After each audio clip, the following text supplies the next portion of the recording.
CGP mewawancarai dua kepala sekolah. Yang pertama yaitu Kepala Sekolah SMP Negeri 1 Tarik, DRA Suli Prihatiningsih MPD, dan yang kedua yaitu DRA Sumarti MPD, Kepala Sekolah SMP Negeri 2 Tarik.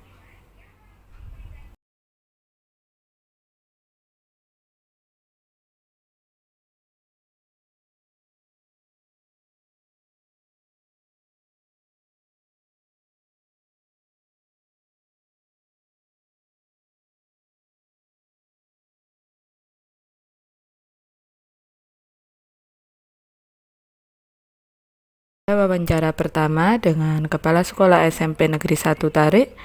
Kasus yang diangkat adalah yang terjadi di SMP Negeri 1 Tarik ketika ada pegawai PTT yang usianya lebih dari usia pensiun, yang dimana beliau sendiri dalam menjalankan tugas sudah tidak maksimal dan kurang efektif. Permasalahannya, masih ada warga sekolah yang mengusulkan untuk dipertahankan karena posisi beliau sebagai tulang punggung keluarga. Namun di satu sisi berbicara tentang aturan yang ada bahwa usianya lebih dari usia pensiun, dan keputusan untuk memberhentikan harus diambil dengan berdasarkan pertimbangan yang ada.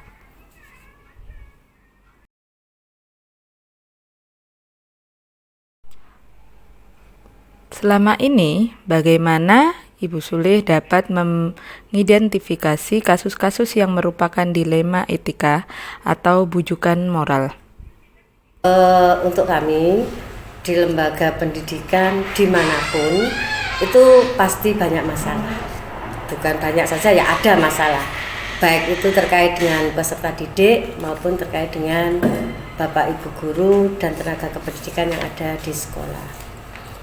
Kalau tadi dikatakan bagaimana mengidentifikasi kasus-kasus yang ada di sekolah, terkait itu apakah dilema etika ataukah bujukan moral. Di sini yang kami lakukan, maka kami perlu kalau ada permasalahan kita identifikasi awal, apakah kasus-kasus itu masuk di mana salah satunya. Nah, dalam mengidentifikasi itu kami juga tidak sendirian, kami juga perlu juga melibatkan dari beberapa teman yang ada di sini. Kalau kasusnya Bapak Ibu guru ataupun kasusnya murid itu yang terlibat. Informasi-informasi itu kita pakai untuk memutuskan apakah itu termasuk dilema etika ataukah bujukan moral. Tentunya dengan mungkin pelanggaran aturan ataukah norma-norma ataukah membuat ketidaknyamanan sosial. Kita identifikasi, kemudian kita cari datanya, dia masuk ke yang mana, seperti itu. Pertanyaan kedua, selama ini bagaimana Ibu menjalankan pengambilan keputusan di sekolah ini, terutama untuk kasus-kasus di mana ada dua kepentingan yang sama-sama benar atau sama-sama mengandung nilai kebajikan? Untuk ada hal yang tersebut, kita lihat dulu apa yang atau membenturkan faktor apa atau pihak apa yang dilihat. Kita lihat dulu apakah ini ada kepentingan individu, lebih banyak ke individu atau melibatkan orang banyak, ataukah apa ya, rasa kasihan apa adil gitu ya, ataukah juga bagaimana dampak daripada keputusan itu di masa berikutnya. Mungkin itu yang menjadi pertimbangan.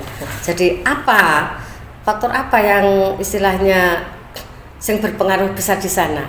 Individu apa majemuk kelompok, ataukah hanya rasa setia atau adil? Tapi yang penting itu dampaknya itu bagaimana ke depannya. Itu yang menjadi pertimbangan kami. Pertanyaan ketiga, langkah-langkah atau prosedur seperti apa yang biasa Ibu lakukan selama ini? Memang ini sekolah pasti banyak masalah, ada saja masalah. Kadang masalah kecil, masalah besar, kadang kecil jadi besar. Kadang itu antara hati nurani dan nalar itu kadang kita agak sulit ya, agak berbeda. Tapi yang jelas antara perasaan dan nalar itu harus kita buat agak imbang, jadi bisa memprediksi. Artinya kita buat suatu keputusan ini, langkah ini apakah akan memberikan manfaat yang besar ataukah menimbulkan hal-hal negatif yang kecil. Itu harapan kita. Tentunya dari faktor-faktor tersebut dengan mengidentifikasi awal, kemudian nanti kedepannya bagaimana, kita lihat maunya apa, kita lihat hasilnya akhirnya bagaimana, ataukah nanti kepeduliannya bagaimana. Jadi selain hasil akhirnya ya opo, tapi juga tingkat kepedulian teman-teman terhadap hasil keputusan itu bagaimana. Nah setelah itu kita cek lagi, kita cari data lagi, fakta-fakta yang ada, kemudian baru kita ambil keputusan. Setelah ambil keputusan, ya kita cek lagi. Kemudian dengan di sini kan tidak hanya saya Pak ya, tentunya ada tim-tim yang bisa kita ajak komunikasi, kita ajak diskusi terkait dengan sebelum mengambil keputusan itu, sehingga dasar kita itu tidak ada keputusan individu, tapi memang dasarnya adalah ada komunikasi dengan teman yang terlibat dan tahu betul daripada kejadian yang ada, dan kita sandingkan dengan fakta-fakta yang ada. Pertanyaan keempat, hal-hal apa saja yang selama ini Ibu anggap efektif dalam pengambilan keputusan pada kasus-kasus dilema etika? Efektifnya ya tentu saja mempersempit masalah ya. Masalah ini dipersempit lagi sehingga kita dalam mengambil keputusan tuh lebih enak. Jadi kalau meluas kita anggap fokusnya di mana sih gitu. Terus kita langkah berikutnya ya baru kita ambil kebijakan. Berarti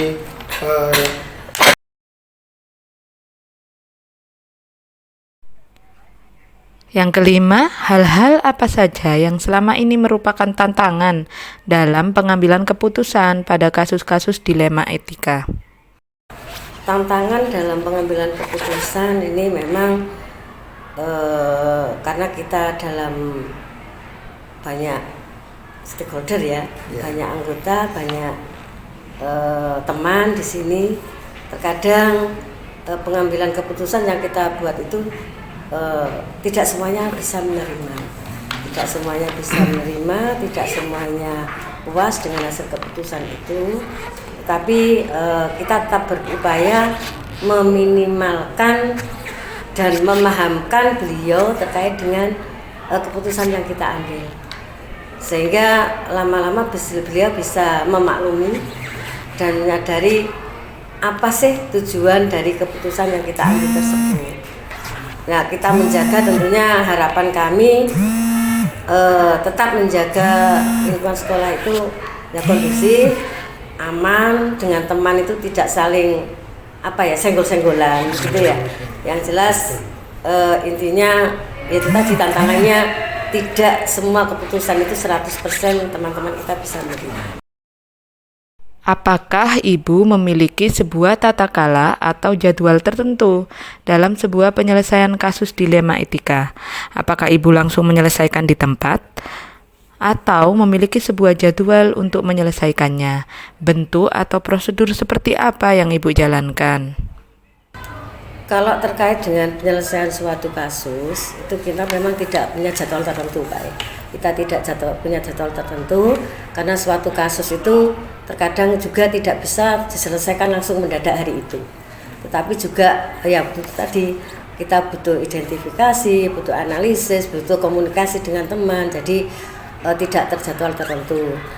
Tetapi di sini tetap kita memprioritaskan mana permasalahan yang harus kita selesaikan terlebih dahulu, mana yang bisa kita tunda. Jadi walaupun itu permasalahan datang lebih dulu, tetapi kalau ada permasalahan baru yang lebih penting kita selesaikan, ya harus kita selesaikan terlebih dahulu. Adakah seseorang atau faktor-faktor apa saja yang selama ini mempermudah atau membantu Ibu dalam pengambilan keputusan dalam kasus-kasus dilema etika? Kasus ini yang dapat mempermudah dalam menyelesaikan kasus dilema etika ini ya ada ya, artinya gini, semua teman yang ada di sini itu insya Allah semua bisa terlibat terkait dengan penyelesaian kasus-kasus yang ada di sekolah kita. Walaupun di sini kasusnya beda-beda, macam-macam, ada yang terkait dengan aturan, ada yang terkait dengan sosial. Tapi ya memang ada beberapa tim terkadang yang kita ajak untuk komunikasi terkait dengan penyelesaian masalah ini. Kemudian juga selain itu yang jelas ini adalah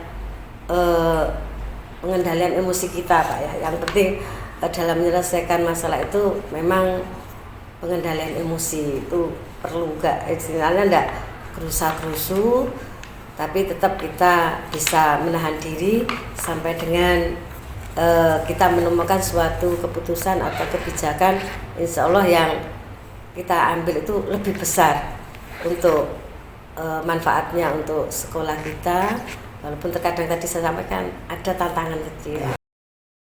Dari semua hal yang telah disampaikan, pembelajaran apa yang dapat Ibu petik dari pengalaman Anda mengambil keputusan dilema etika? Pembelajaran yang dapat kami ambil dari pengambilan keputusan dilema etika ini, yang penting memang pertama itu Pak, kita harus mengidentifikasi daripada permasalahan yang ada di sekolah. Setelah mengidentifikasi, kita mencari penjelasan atau fakta dengan pendekatan ke teman-teman yang tahu persis atau teman-teman yang terlibat terkait dengan permasalahan tersebut. Nah, biasanya seperti itu. Kemudian yang berikutnya, setelah kita punya data-data itu, kita analisa, kembali lagi setelah kita analisa, kita buat suatu draft pemecahan masalah. Kira-kira bagaimana, kalau A bagaimana, kalau B bagaimana, dengan kita mengajak diskusi beberapa teman. Ya ada faktornya tadi, ada nalar, ada rasa, ada adil, kepentingan orang banyak itu yang kita perhitungkan. Kemudian juga intinya memang di sekolah itu yaitu tadi komunikasi semua warga sekolah itu memang penting.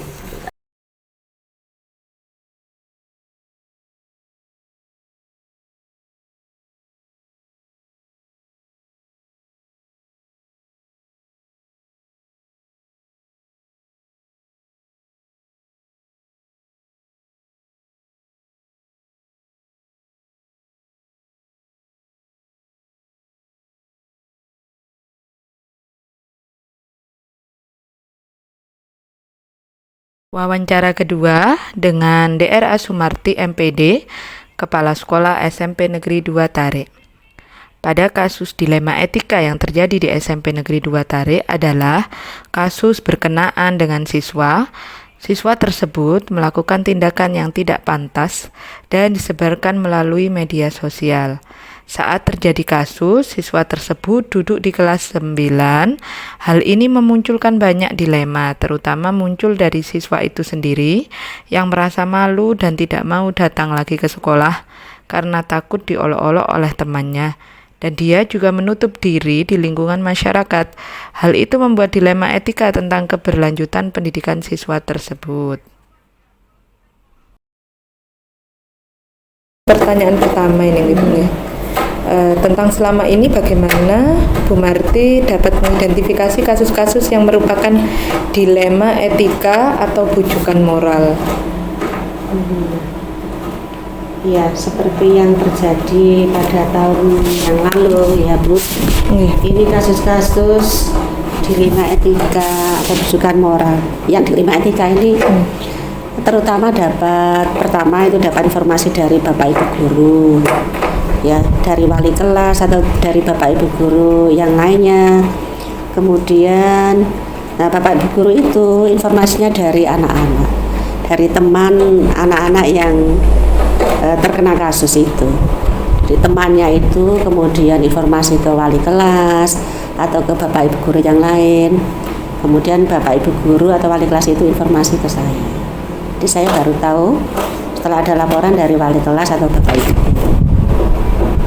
Biasanya seperti itu. Iya.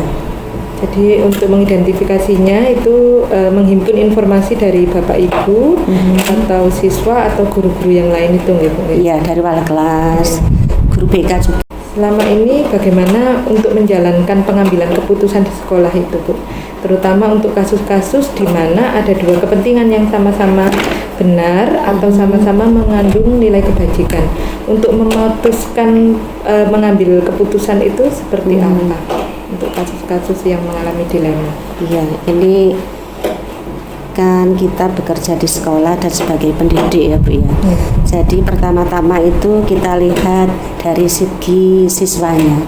Dari sisi siswanya, jadi keputusan itu tidak semata-mata menghakimi siswa atau menghukum siswa, tapi kita lihat dari segi siswa nanti ke depannya gimana.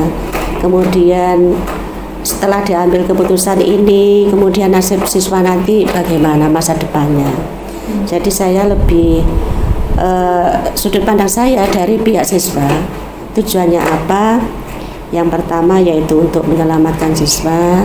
Kemudian tujuan saya supaya anak-anak nanti yang sekarang punya masalah atau kasus itu bisa melewati kasus ini.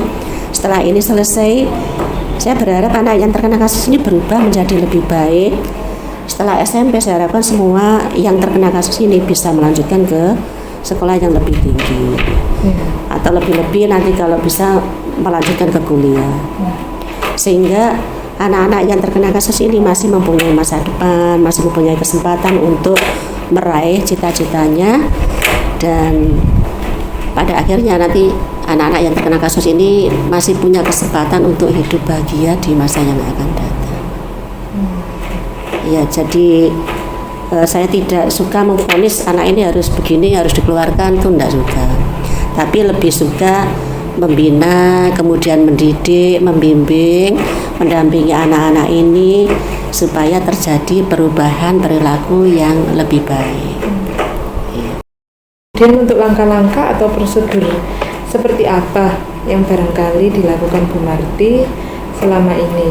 Apakah setiap kasus itu sama atau berbeda langkah-langkahnya atau prosedurnya, atau tergantung kasusnya seperti apa? Ya, pertama saya berkoordinasi dengan guru, kemudian dengan wali kelas, kemudian dengan guru BK, ya. Jadi berkoordinasi kepada mereka. Saya minta kepada wali kelas, guru BK ini melakukan pembinaan kepada anak-anak yang terkena masalah, ya. Melakukan pembinaan, membimbing. Tujuannya apa? Supaya setelah dilakukan pembinaan ini anak-anak berubah yang terkena kasus tadi.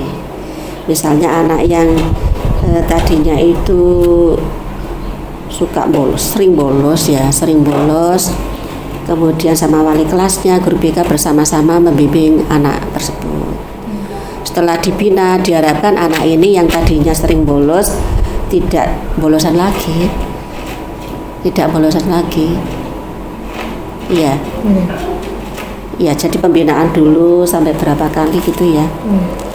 Pokoknya pertama harus dibina, jangan bosan-bosan wali kelas sama guru BK itu membina.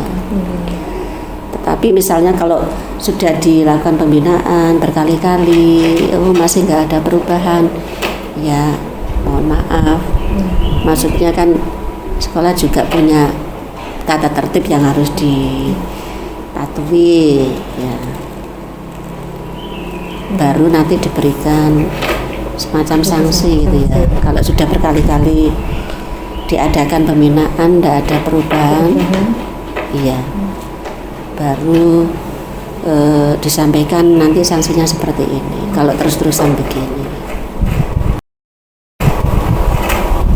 Untuk hal-hal apa saja yang selama ini Bu Marti anggap efektif dalam pengambilan keputusan pada kasus-kasus dilema etika itu seperti apa Bu? Barangkali ada hal-hal yang dianggap efektif. Oh, jalan tempuhnya misalnya koordinasi tadi nggih, apa itu pembinaan tadi nggih. Barangkali ada hal-hal yang lain yang dianggap efektif untuk mengambil keputusan. eh, ini musyawarah atau diskusi sama orang tua ya pasti ya, musyawarah dengan orang tua. Kemudian juga misalnya kalau kasus itu berat ya, kasus itu berat misalnya yang berat misalnya yang dihadapi oleh anak kelas 3 ya di akhir-akhir bulan kelas 9 ini kan termasuk yang agak besar ya karena mendekati kelulusan dan juga ini sanksinya kan lulus sama tidak lulus ya. Jadi diusahakan sebelum akhir-akhir bulan ini masalah anak kelas 9 itu harus selesai. Iya.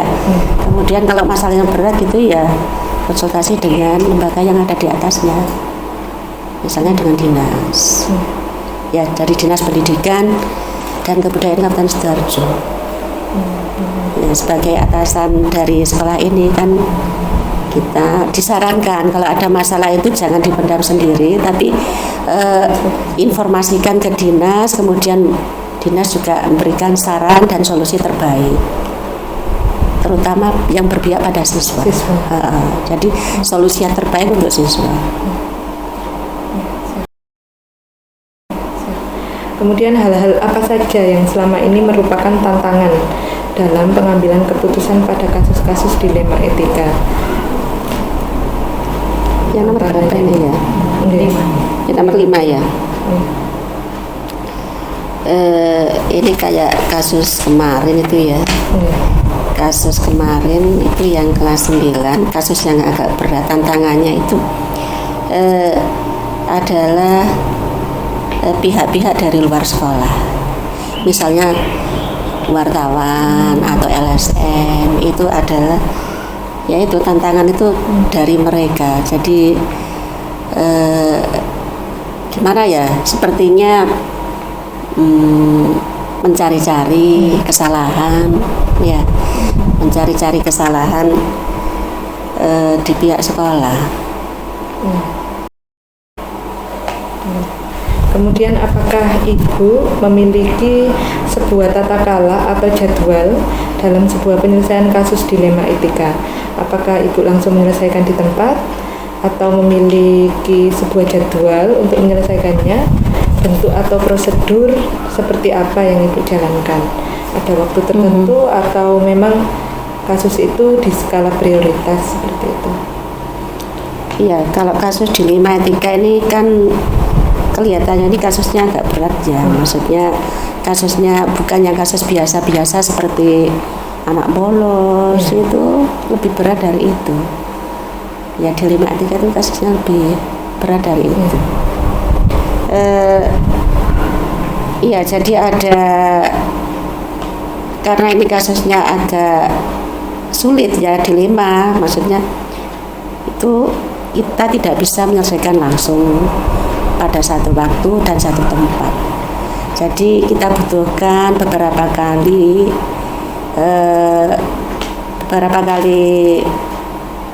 penanganan ya, tidak cukup satu kali. Misalnya sekarang, terus nanti kemudian ada koordinasi dengan pemanggilan kepada orang tua, kemudian juga ada konsultasi dengan pihak dinas misalnya ya, terus konsultasi juga, atau mungkin ada beberapa pihak di luar sekolah yang datang ke sini.